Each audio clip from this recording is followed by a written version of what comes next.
రాష్ట్ర ప్రభుత్వంలో భాగస్వామ్యం కావచ్చు. ఈ వర్గాలకు సముచితమైన స్థానాన్ని కల్పించడమే కాకుండా సముచితమైన గౌరవాన్ని వాళ్ళకి ఇవ్వవలసిన బాధ్యత ఏర్పడిన ప్రభుత్వాలకు ఉంది అని చెప్పి నేను స్పష్టంగా భావిస్తున్నా. అందుకే మిత్రులారా, నేను బాధ్యత చేపట్టిన తర్వాత ఈ సందర్భంగా ఒక్క అంశాన్ని నేను ప్రస్తావించదలుచుకున్నా. 2006 సంవత్సరంలో మొట్టమొదటిసారి జిల్లా పరిషత్ ప్రాదేశిక మెంబర్గా మిడ్జిల్ మండలంలో నేను స్వతంత్ర అభ్యర్థిగా ఎన్నికల బరిలో దిగిన. మిడ్జిల్ మండలంలో అత్యధిక తండాలు ఉన్నాయి, గిరిజన జనాభా ఉంది. ఆనాడు డాక్టర్ వైఎస్ రాజశేఖర రెడ్డి గారి హవా జరుగుతున్నప్పుడు కూడా తండాలలో ఉండే యువకులు ఆ రోజు అండగా నిలబడి ప్రతి తండాకు నన్ను తీసుకెళ్లి పరిచయం చేసి మిడ్జిల్ మండలంలో మొట్టమొదటిసారి రాజకీయంగా జడ్పీటీసీగా నన్ను గెలిపించిన దాంట్లో గిరిజన సోదరులు, ముఖ్యంగా లంబాడ యువమిత్రులు అత్యంత క్రియాశీలక పాత్ర పోషించింది. 2006 సంవత్సరంలో సరిగ్గా 20 సంవత్సరాల క్రితం 2006 జూన్ జూలై అనుకుంటా ఆ మాసంలో మొట్టమొదటిసారి నేను ప్రజాప్రతినిధిగా ఎన్నికైనా. ఇది 2026 సంవత్సరం. 4 నెలల్లో నేను 20 సంవత్సరాలు ప్రజా జీవితాన్ని పూర్తి చేసుకోబోతున్నా.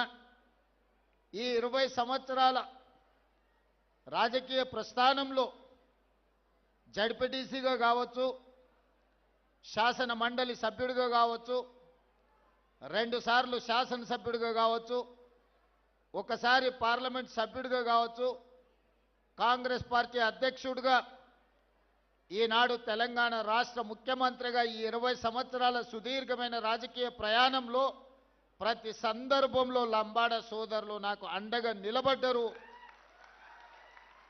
ఈనాడు వివిధ వర్గాలతో పాటు లంబాడ సోదరులు అండగా నిలబడ్డారు కాబట్టి అది మిడ్జిల్ మండలమైనా, మహబూబ్ నగర్ జిల్లా స్థానిక సంస్థల ఎమ్మెల్సీగా అయినా, కొడంగల్ శాసనసభలో కొడంగల్లో ఎమ్మెల్యేగా అయినా గిరిజనులు, ముఖ్యంగా లంబాడ సోదరులు పూర్తి స్థాయిలో అండగా నిలబడ్డరు.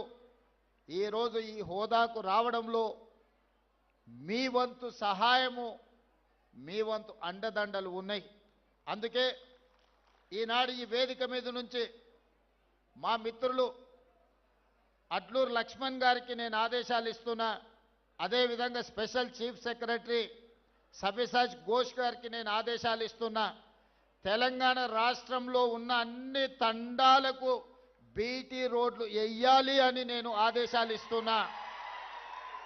ఈనాడు మా లంబాడ యువకులు చైతన్యంతో వివిధ జిల్లాలు, వివిధ రాష్ట్రాలకు వెళ్ళి వ్యాపారాల రూపంలో ఆర్థికంగా ఎదిగినరు.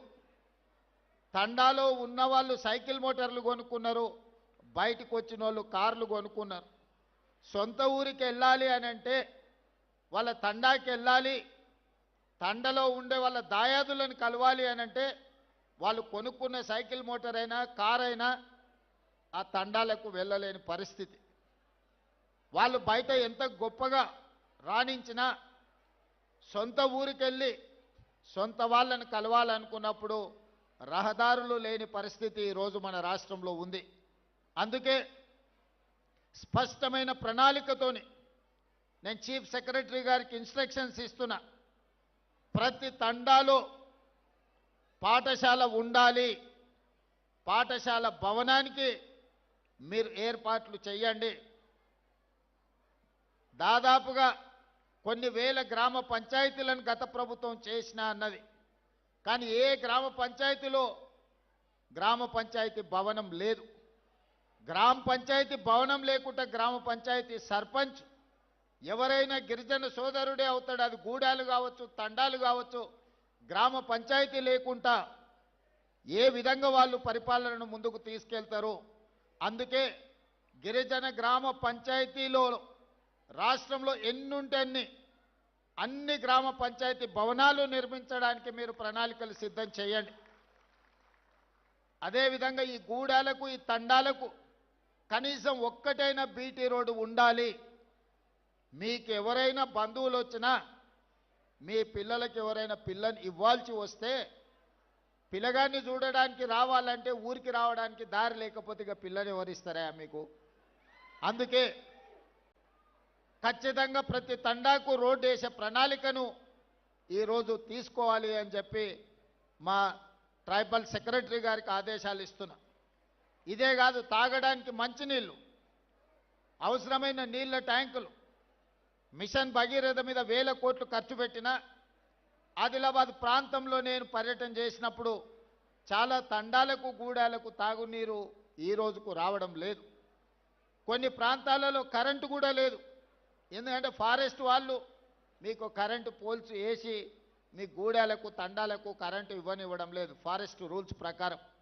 అందుకే అన్ని తండాలలో గూడాలలో కరెంటు లైన్లు వేయడానికి ఎక్కడైతే ఇబ్బంది ఉందో కంప్లీట్గా సోలార్ ద్వారా మీకు కరెంటు ఇచ్చి మీ వ్యవసాయ పంపు సెట్లు, సోలార్ పంపు సెట్లు ఇచ్చి మీరు వ్యవసాయం చేసుకోవడానికి అన్ని రకాల ప్రణాళికలను ఈరోజు సిద్ధం చేస్తున్నాం. ముఖ్యంగా పైలట్ ప్రాజెక్టు కింద ఈరోజు అచ్చంపేట శాసనసభ నియోజకవర్గాన్ని మొత్తం తీసుకున్నాం. 40,000 వ్యవసాయ పంపు సెట్లు ఈరోజు సోలార్ పంపు సెట్లు అక్కడ ఉండే రైతాంగానికి ఇవ్వదలుచుకున్నాం. ప్రధానంగా అందులో గిరిజనులకే అత్యధికంగా ఉపయోగం ఉన్నది. అందుకే ఈనాడు మీ సంక్షేమం కోసం, మీ అభివృద్ధి కోసం, మీ భవిష్యత్ ప్రణాళికల కోసం ఈ రాష్ట్ర ప్రభుత్వం పనిచేస్తున్నది. ఇదే కాదు, ఈరోజు మీరు ఆలోచన చెయ్యండి. ఆనాడు తెలంగాణ రాష్ట్రం వచ్చిన తర్వాత 10 సంవత్సరాలు పేదలకు రేషన్ కార్డు ఇవ్వడానికి కూడా ఆ ప్రభుత్వానికి చేతులు రాలే. కానీ నేను బాధ్యత చేపట్టిన తర్వాత పేదవాడి గుర్తింపు, పేదవాడి గౌరవం, పేదవాడి సంక్షేమమే రేషన్ కార్డు. ఆ గుర్తింపు, గౌరవం, సంక్షేమం ఇవ్వాల్సింది ప్రాథమిక బాధ్యత రాష్ట్ర ప్రభుత్వానిదే. అందుకే లక్షలాది రేషన్ కార్డులు పేదవాళ్లకు అందించిన చరిత్ర, అందులో ముఖ్యంగా లంబాడ సోదరులకి అత్యధికంగా ఈరోజు రేషన్ కార్డులు అందుకునే విధంగా ప్రణాళికలు సిద్ధం చేసి వాళ్ళకి ఇచ్చినాం. రేషన్ కార్డు ఇచ్చి వదిలేయలే. ఇంతకుముందు మా బలరాం నాయక్ గారు చెప్పినట్టు ఆనాడు దొడ్డు బియ్యం ఇచ్చేది. దొడ్డు బియ్యం ఇస్తే మా లంబాడ సోదరులు తీసుకెళ్ళి బర్లకు దాన పెట్టేది. ఎన్నడూ వాళ్ళు తిన్న సందర్భమే లేదు. లేకపోతే రేషన్ షాపోడే బయట నుంచి బయటనే అమ్ముకునేటోడు. అందుకే ఈ విధంగా మాఫియాగా మారి మిల్లర్లు, దళారులు దోసుకుంటున్నారు. పేదవాడు ఆత్మ గౌరవంతో బతకాలి అని అంటే సన్న బియ్యం ఇవ్వాలి అని ఈరోజు తెలంగాణ రాష్ట్రంలో 3,17,00,000 మంది పేదలకు సన్న బియ్యం ప్రతి మనిషికి 6 కిలోల బియ్యం ఇస్తున్నాము. ఈరోజు పెద్దలు తినడమే కాకుండా వాళ్ళ సంటి పిల్లలకు కూడా ఈ సన్న బియ్యం వండి ఈరోజు ఆ పిల్లలకు భోజనం పెడుతున్నారు. నేను ఒక గిరిజనుడి ఇంటికి భద్రాచలంలో వెళ్ళి స్వయంగా బియ్యంతో వండితే ఎట్లా ఉంటుందో ఆ గిరిజనుల ఇంట్లో కూర్చొని నేను భోజనం చేసి వచ్చిన. ఎందుకంటే మనం ఇస్తున్న బియ్యం సరైన విధంగా ఉన్నాయా లేవా అని. ఈడ ఇంతమంది మా గిరిజన సోదరులు ఉన్నారు.